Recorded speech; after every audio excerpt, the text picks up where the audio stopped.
Gostaria de pedir que você abrisse a sua Bíblia, por favor, na primeira carta de João. Eu quero retomar essa série de mensagens sobre o Evangelho de João. Primeira carta, porque João escreveu 3 cartas, e essa é a primeira que João escreve, e é o que nós estamos vendo.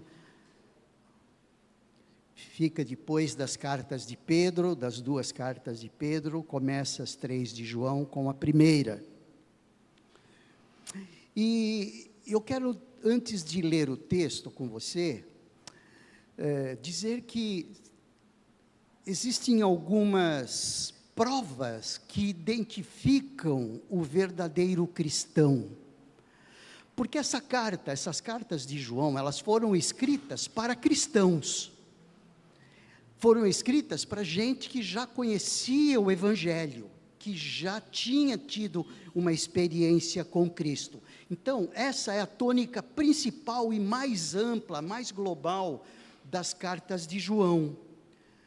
Um pouco diferente do Evangelho de João, escrito pelo mesmo João, quando ali no capítulo 20 do Evangelho de João, nós percebemos que João fala a pessoas que ainda não tinham tido uma experiência com Cristo. Tanto é que, quando ali no capítulo 20, versículo 30, se você quiser rapidamente acessar, fica mais fácil de você acessar ou abrir a sua Bíblia, importante examiná-la, tá bom? Ali no capítulo 20 de João, do Evangelho de João, não da carta de João, no versículo 30 e no versículo 31, ele diz assim: na verdade, Jesus fez diante dos seus discípulos muitos outros sinais, que não estão escritos neste livro.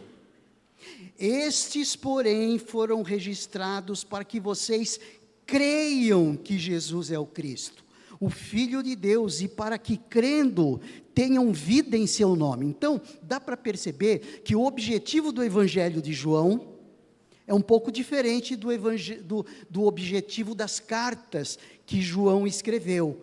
João escreveu essas cartas tendo em vista que eles já conheciam esse Evangelho, e nós vemos isso no capítulo 5, não do Evangelho. Veja, nós estamos passeando aí, tá bom? Falamos do objetivo do Evangelho de João, que tem a ver com aqueles que deveriam conhecer a Jesus. Tudo o que foi escrito para que creiam que Jesus é o Cristo. No caso da carta de João, ali no versículo 13, ele diz assim: estas coisas escrevi a vocês que creem no nome do Filho de Deus, para que saibais que tem a vida eterna. Então, dá para perceber aí o objetivo das cartas e o objetivo do Evangelho, tá bom?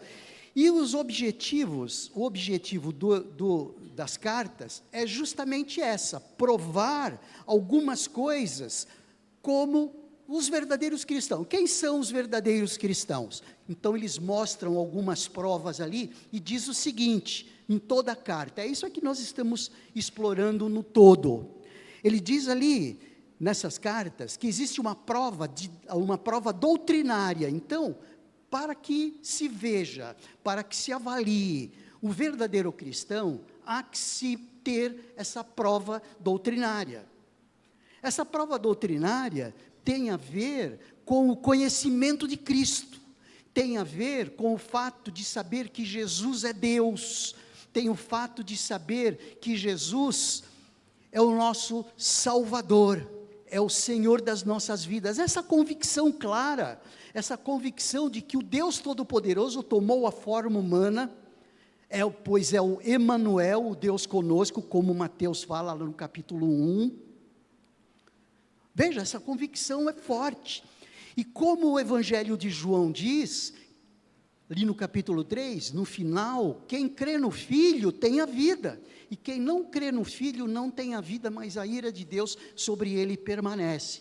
Então, essas convicções, a convicção de salvação, a convicção de quem é Cristo, a convicção de que é o homem perfeito, ao mesmo tempo que é o Deus Todo-Poderoso, que dá um basta no mar, quando é necessário, como nós vimos domingo passado, à noite, ali no acalmar o mar.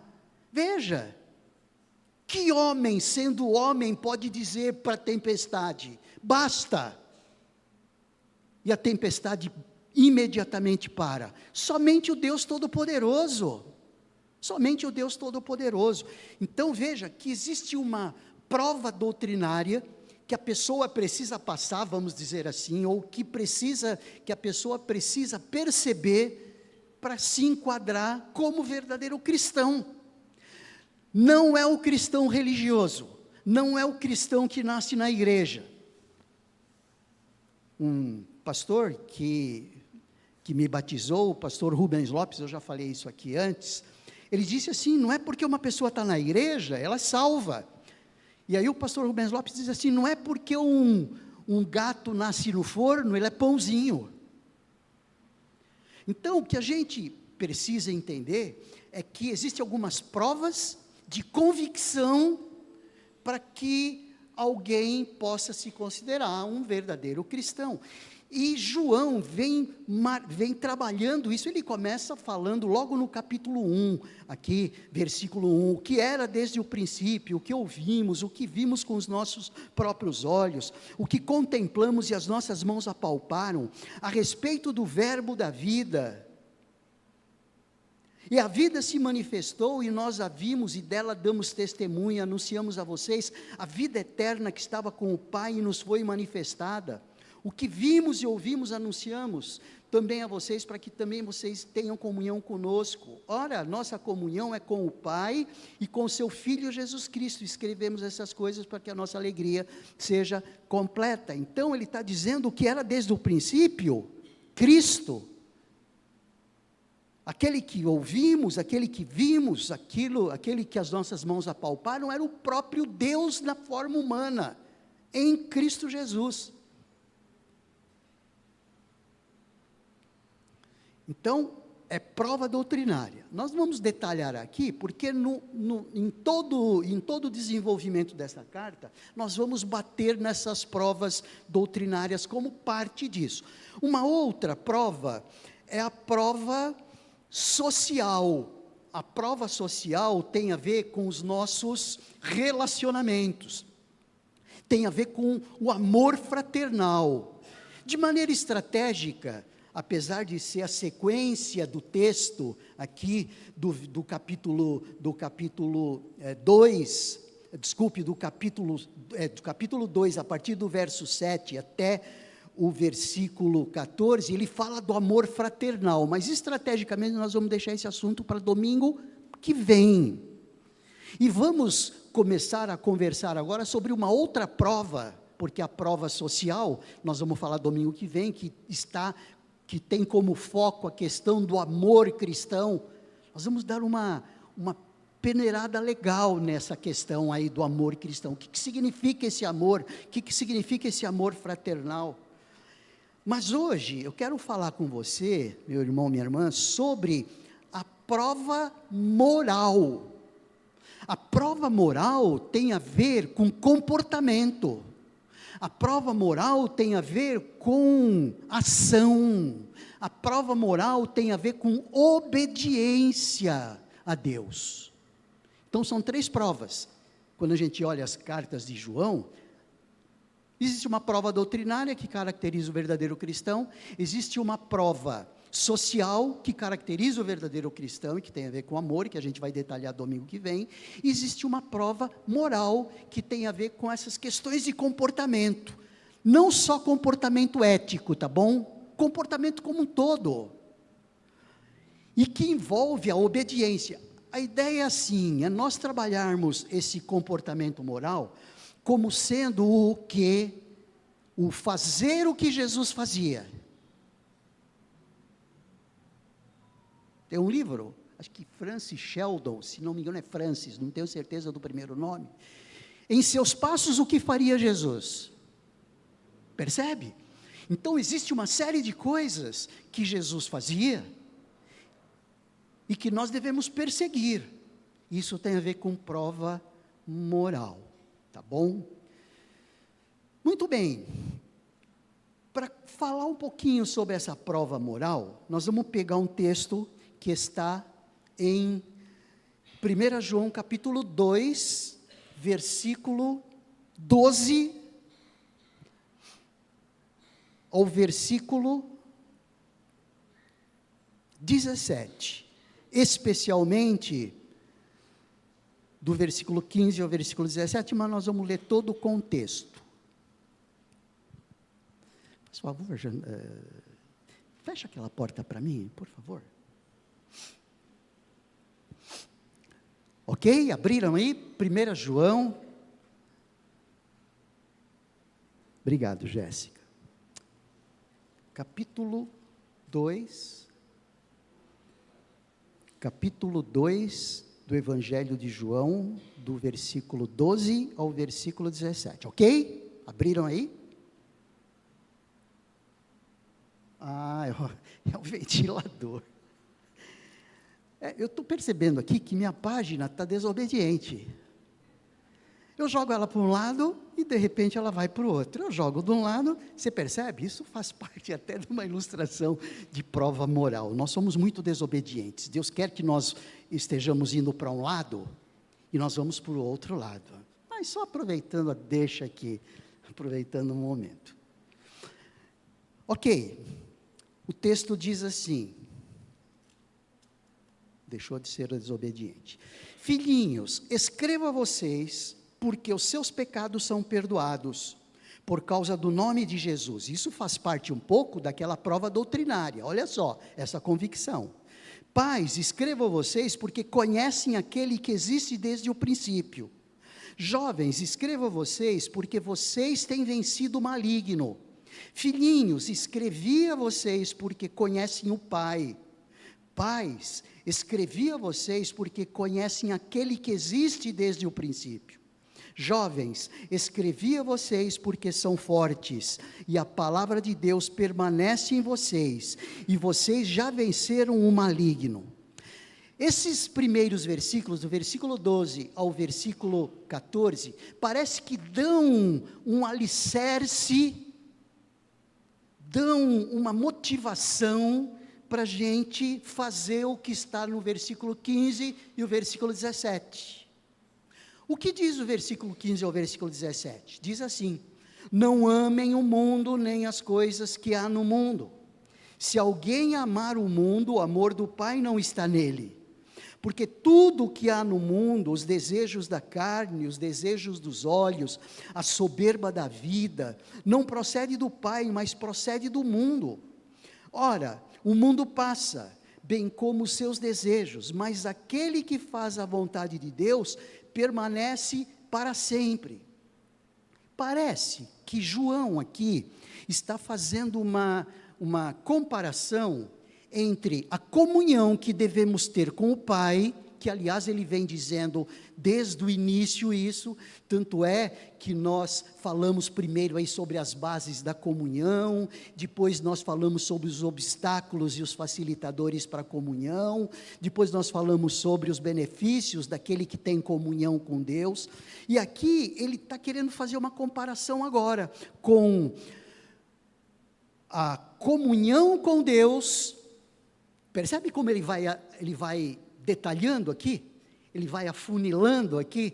Ele vai partindo do geral para o particular? E ele quer comparar agora com a comunhão com Deus e a comunhão com o mundo. Eu acho que nós precisamos aqui, primeiro, entender um pouco o que significa com o mundo. O que significa amar o mundo? Significa, será, amar a natureza? Não, nós amamos a criação de Deus, porque a natureza é a criação de Deus, porque quando Deus criou todas as coisas, o texto ali de Gênesis capítulo 1, versículo 31, na primeira parte, diz, e viu que era bom. Então, se Deus viu que era bom, então, amar o mundo não significa amar a natureza como ela é. Não.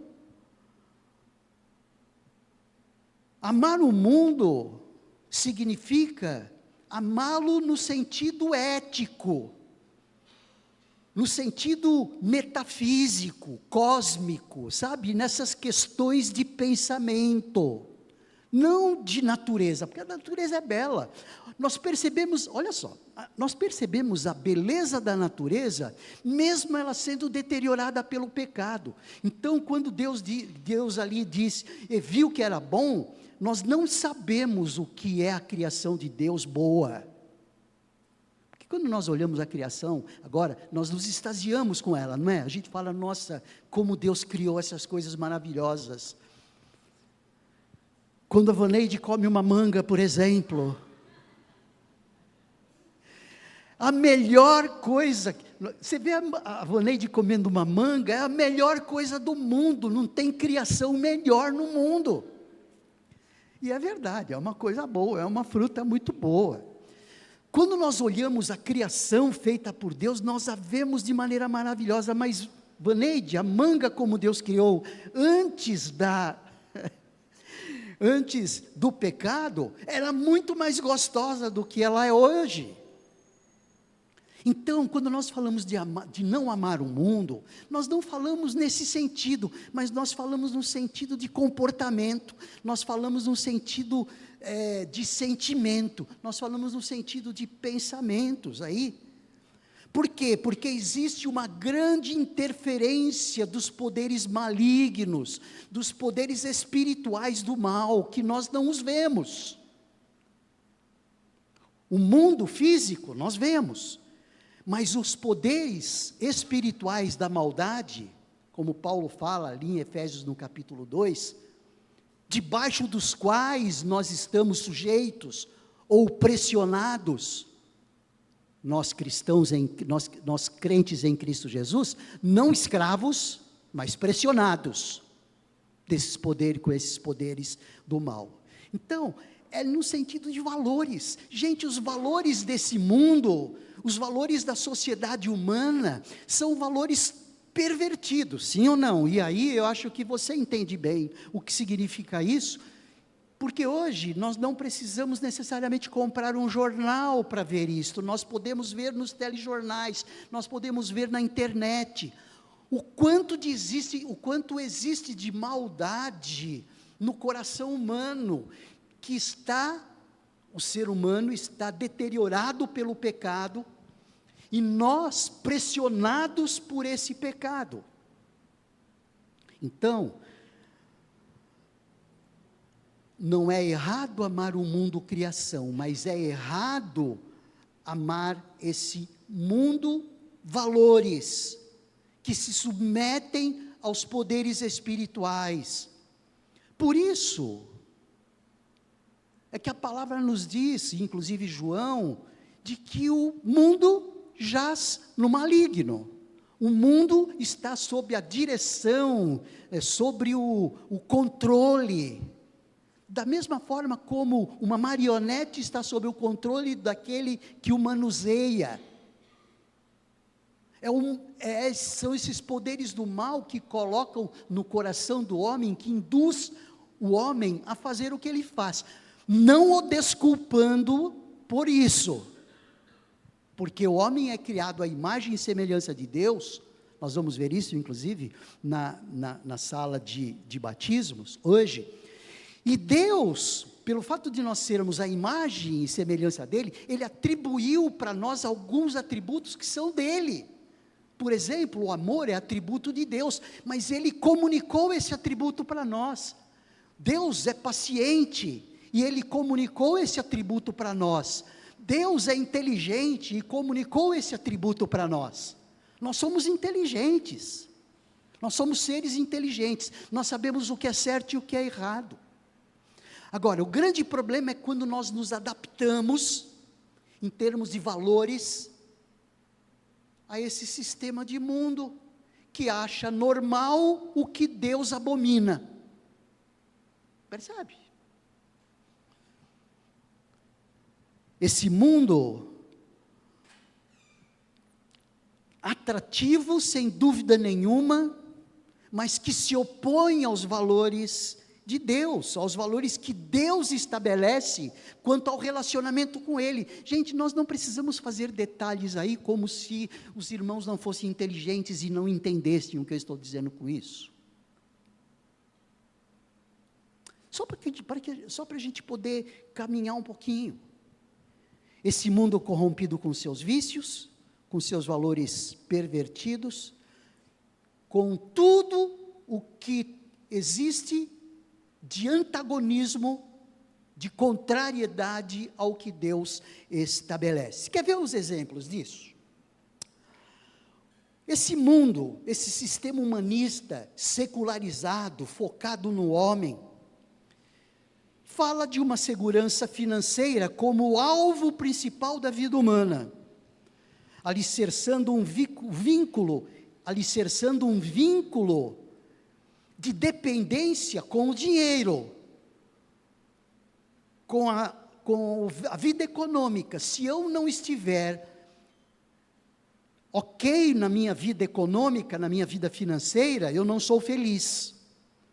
Nós estaremos comprando aí um valor do mundo que é antagônico ao de Deus, porque ali em Timóteo nós vemos a palavra de Deus através dele, de que o amor ao dinheiro é a raiz de todos os males. Agora, o sistema de mundo valoriza o dinheiro como o elemento principal, pisa-se em tudo, pisa-se na cabeça de quem quer que seja, para que tenha esse sucesso econômico, esse sucesso financeiro. Quando Timóteo fala, o amor ao dinheiro é a raiz de todos os males. Algumas pessoas, continua, por cobiçarem o dinheiro, desviam-se da fé e se atormentaram com muitos sofrimentos, e a gente sabe o que é isso. Quem é que já não fez um financiamento que não consegue pagar depois? Será que fui só eu? Lá no passado? Graças a Deus, né, Fê? Ou que teve dificuldade de pagar, ou que precisa trabalhar muito mais do que se trabalha para poder arcar com os compromissos. Apenas uns exemplos. E isso nos levando a muito sofrimento.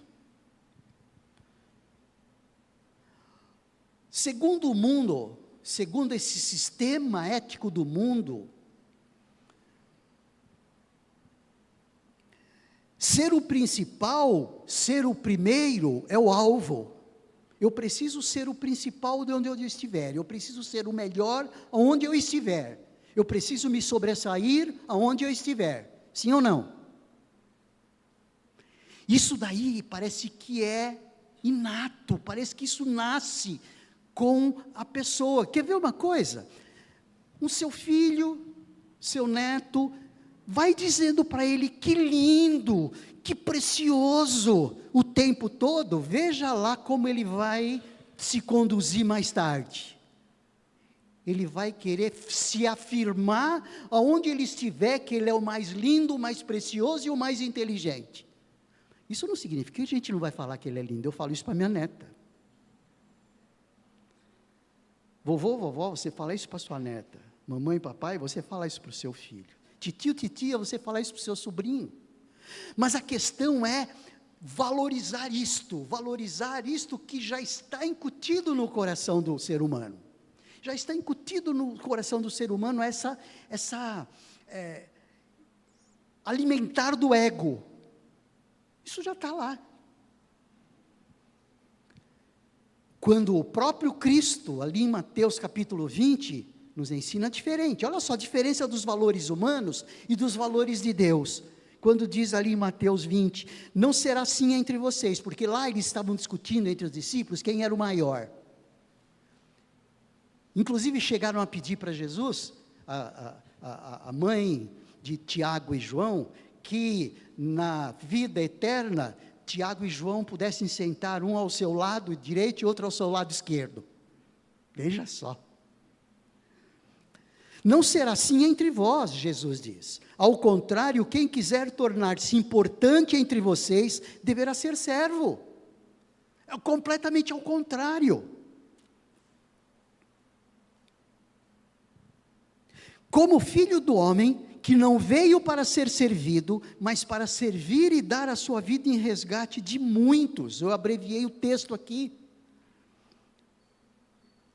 Valores humanos e valores divinos. Buscar por interesses próprios em primeiro lugar, cada um por si, e alguns até arriscam a dizer o quê? E Deus por todos. Pois é, geralmente é assim que funciona o coração humano, buscar interesse próprio. Quando em Colossenses, no capítulo 3, versículo 1 e 2, nos mostra o que Deus, como uma cosmovisão bíblica, diz: vocês foram ressuscitados com Cristo. Percebe como ele muda? Olha só a diferença do escuro para o claro, assim. Portanto, ponham o seu interesse nas coisas que são no céu, não o interesse próprio. Ponham o seu interesse nas coisas que são do céu, onde Cristo está sentado, ao lado direito de Deus. Pense nas coisas lá do alto, e não nas coisas que são daqui da terra. Aí uma coisa bem prática. O mundo diz, não é necessário casar-se para fazer sexo. O mundo diz isso, né? Liberdade geral, cada um faz aquilo que quer, que gosta, e tudo bem. 1, 2, 3, junto, separado, tem tudo por aí, né? 1 Coríntios 7, diz assim, gostaria que todos os homens fossem como eu. Paulo falando, porque Paulo provavelmente era, até por conta de uma dessas palavras, era celibatário. Gostaria que todos os homens fossem como eu, mas cada um tem o seu próprio dom da parte de Deus, um de um modo, outro de outro. Digo, porém, aos solteiros e às viúvas, é bom que permaneçam como eu. Mas se não conseguem controlar-se, devem casar-se, pois é melhor casar-se do que ficar ardendo em desejo. Então percebe como é algo prático. Quantos jovens hoje, acho que nenhum, pensando nos jovens que estão completamente dominados por esse pensamento ético mundano, nem pensam nisso. O jovem cristão, ele é ensinado o que Deus diz a respeito do namoro, o que Deus diz a respeito do casamento, o que Deus diz a respeito do sexo antes do casamento, enfim.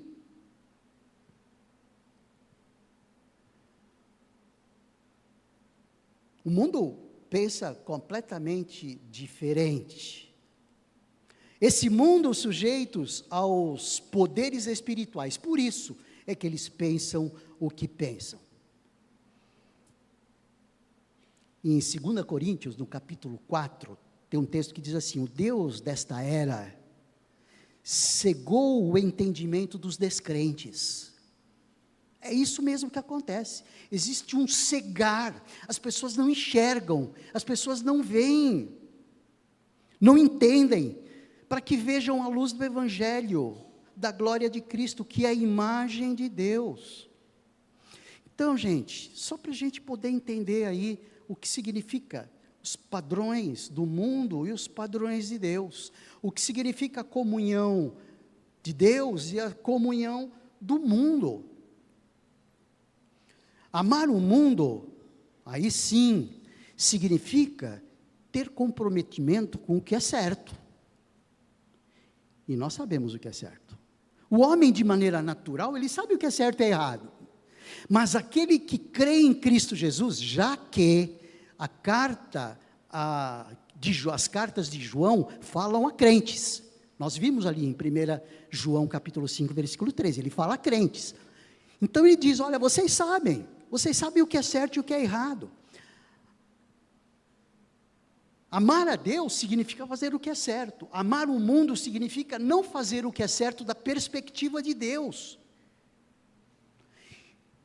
Não é certo deixar-se influenciar pelos valores e padrões humanos, mundanos, daqueles descrentes. O grande problema, queridos, é que muitas vezes, o mesmo Deus que cega o coração, cega os olhos espirituais do descrente, acabam colocando venda nos olhos daqueles que creem, a ponto de muitos que creem não enxergar na lama que está entrando, não conseguem enxergar nas besteiras que está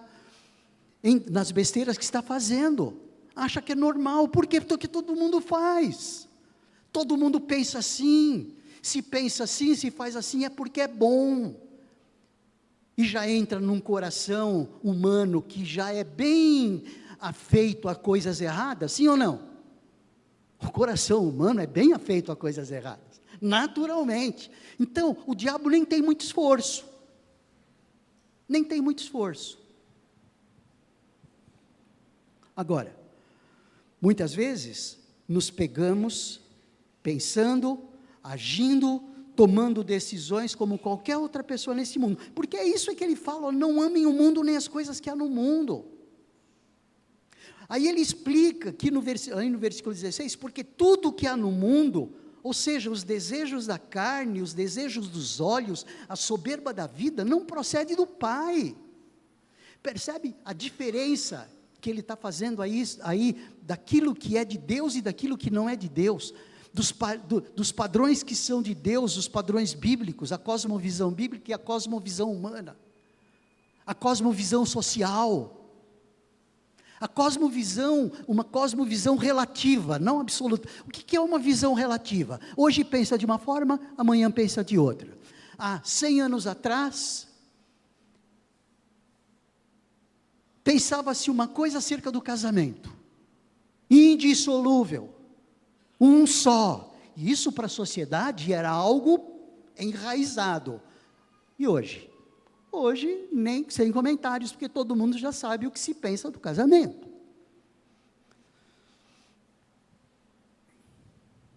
Amizade, namoro, casamento, relações humanas, relações fraternais, muitas vezes, que somos pressionados pelo nosso coração enganoso. Eu e o Silvio estávamos conversando agora cedo sobre essa questão. Mas Romanos, no capítulo 12, versículo 1 e 2, ele reafirma isso. Percebe, olha só, é Paulo falando, na primeira carta aos Coríntios, é Paulo falando aos Romanos, é João falando na sua carta, é Pedro falando nas suas cartas. Quando Paulo fala de Romanos 12, Deus diz que devemos impor o nosso ritmo aos nossos valores. Isso é um destaque nosso. Portanto, irmãos, rogo-lhes pelas misericórdias de Deus que se ofereçam em sacrifício vivo, santo e agradável a Deus. Este é o culto racional de vocês. Não se amoldem ao padrão deste mundo, mas transformem-se pela renovação da sua mente, para que sejam capazes de experimentar e comprovar a boa, agradável e perfeita vontade do mundo. A vontade de Deus, não a vontade do mundo. A vontade de Deus. Percebe? Paulo, não vos amoldeis. Sabe quem está falando isso? Quem está falando isso, gente? Quem está falando? Gente, acabei de falar, quem está falando? Deus está falando. Deus está falando através de Paulo. Deus está nos falando através de João. Não tem essa, mas Paulo, não, é Deus falando através dele, como um dos homens inspirados, para nos revelar a vontade e os padrões e a cosmovisão de Deus. Amar o mundo, agora, se submeter a esses padrões, fazer o que não deve ser feito da perspectiva de Deus, significa o que em relação a Deus? Inimizade. Significa inimizade, é o que Tiago fala, olha só, a escritura como um todo. Tiago no capítulo 4, versículo 4, nos chamando de adúlteros, algumas versões diz assim, infiéis. passa a mão na cabeça. Ah, infiel. Mas eu gosto da tradução adúltero, que é o que reflete essa palavra. Significa o quê? Adulterar significa trair. Trair o quê? Trair a Deus. É inimizade contra Deus. Adúlteros, vocês não sabem que amizade com o mundo é inimizade com Deus? Quem quer ser amigo do mundo, faz-se inimigos de Deus. Eu não quero estar nessa posição de inimigo de Deus. Se você quiser, tá, problema seu. Hein, Jéssica? Não, né? Absolutamente não.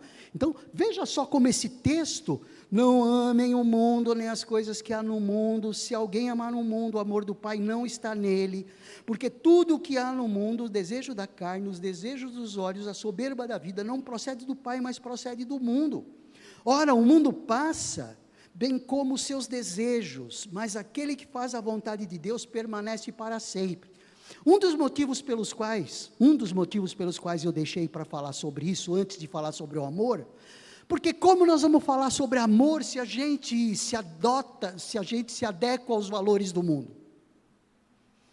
A gente não vai estar, sem dúvida nenhuma, nós vamos estar sem bases nenhuma para falar de amor, quando nós estamos nos relativando quanto às nossas relações, aos valores do mundo. Não dá nem para falar sobre amor. Não dá nem para falar sobre amor. Então, é estratégico. Um dos motivos é este. Nós tentarmos entender o quanto nós podemos estar nos adequando ao mundo, a esse sistema de valores, e aí, contratando uma inimizade com Deus, que é o que eu menos quero, e eu sugiro para você considerar como sendo completamente absurda essa possibilidade de inimizade com Deus. Amar o mundo significa não influenciar o ambiente que estamos com os valores do reino. De novo, amar o mundo significa não influenciar o ambiente que estamos com os valores do reino. Isso daí é natural. Diga-me com quem andas, que eu direi com quem és. Testemunho. Se eu estou adotando o amor do mundo, eu vou transmitir exatamente isto e não influenciar com os valores do reino. Qual é a única forma de nós influenciarmos com os valores do reino? É adotar os valores de Deus, para que as nossas palavras não sejam diferentes das nossas ações. Aquela frase que eu não digo faz tempo, e eu acho oportuno agora, quando o mundo diz assim: o que você faz, fala tão alto, que eu não consigo ouvir o que você diz.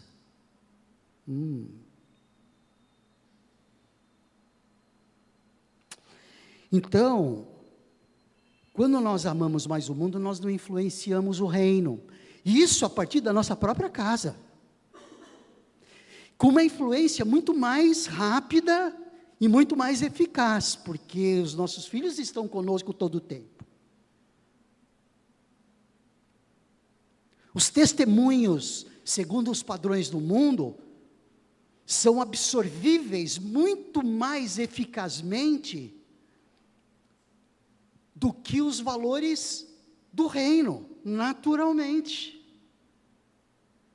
Naturalmente.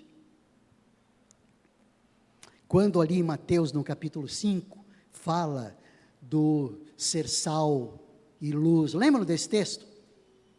Vocês são o sal da terra, mas se o sal perder o seu sabor, como restaurá-lo? Não servirá para nada, exceto para ser jogado fora e pisado pelos homens. Vocês são a luz do mundo, não se pode esconder uma cidade construída sobre um monte.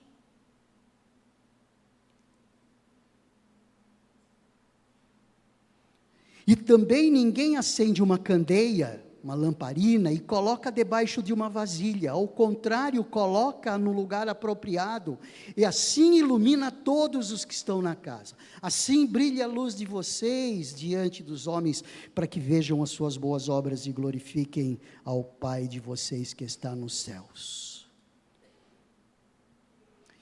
Queridos, então, eu acho que quando nós olhamos, eu entendo que quando nós olhamos para esse texto, ele é muito contemporâneo, hein?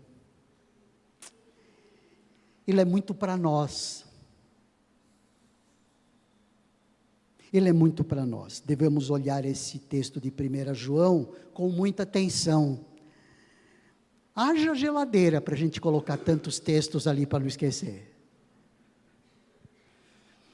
Mas, no mínimo grifar e no mínimo escrever, para que a gente não possa perdê-lo diante de milhões de outras palavras da revelação de Deus, que são tão contemporâneas para nós.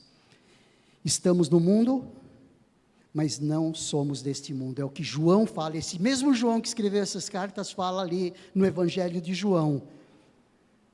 Estamos neste mundo, eu e você, estamos neste mundo, mas não somos deste mundo.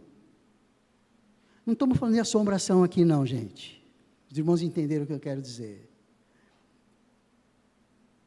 Isso significa que nós não pertencemos ao mundo, porque se vocês pertencessem ao mundo, ele os amaria como se fossem dele. Todavia, vocês não são do mundo, mas eu os escolhi, tirando-vos do mundo. João 15, 19. Ao contrário, não é, de viver esses padrões do mundo e de representar esse mundo, nós como mensageiros e como embaixadores do reino de Deus, que esse é o assunto, o reino de Deus, o assunto das noites. Embaixadores do reino de Deus, precisamos influenciar, como o sal influencia, um pouquinho de sal, um pouquinho a mais ele salga tudo. Precisamos iluminar esse mundo escuro, esse mundo em trevas. Cuidado, os desejos internos da carne, os desejos internos dos olhos e a soberba da vida. O que algumas versões diz as concupiscências. Concupiscências, pastor, o que é isso? Deixa quieto. Quem sabe, há 50 anos atrás, as pessoas entendiam mais, porque esse português mais rebuscado era usado principalmente nas Bíblias mais antigas, não é? Mas concupiscência significa desejo intenso do coração. Cuidado com os desejos intensos da carne, dos olhos e a soberba da vida. A minha oração, a nossa oração é que a gente possa não fazer ouvidos mocos. Fazer ouvido moco é fechar os nossos ouvidos, é tapar os nossos ouvidos para a mensagem do Deus Todo-Poderoso, que é tão explícita na sua palavra. Feche os seus olhos, queridos, vamos orar. Senhor Deus, nós te agradecemos porque apreciamos a tua palavra como realmente uma pérola de grande valor, uma pérola de excelente valor, que muda a nossa vida, muda os nossos pensamentos, nos refoca novamente nos valores do reino de Deus, nos faz viver uma dinâmica de vida plena novamente. Obrigado a Deus, nos ajude a não perder de vista a tua palavra, em nenhum momento. Nós oramos assim em nome de Jesus, amém. Vamos ficar em pé, queridos, vamos cantar.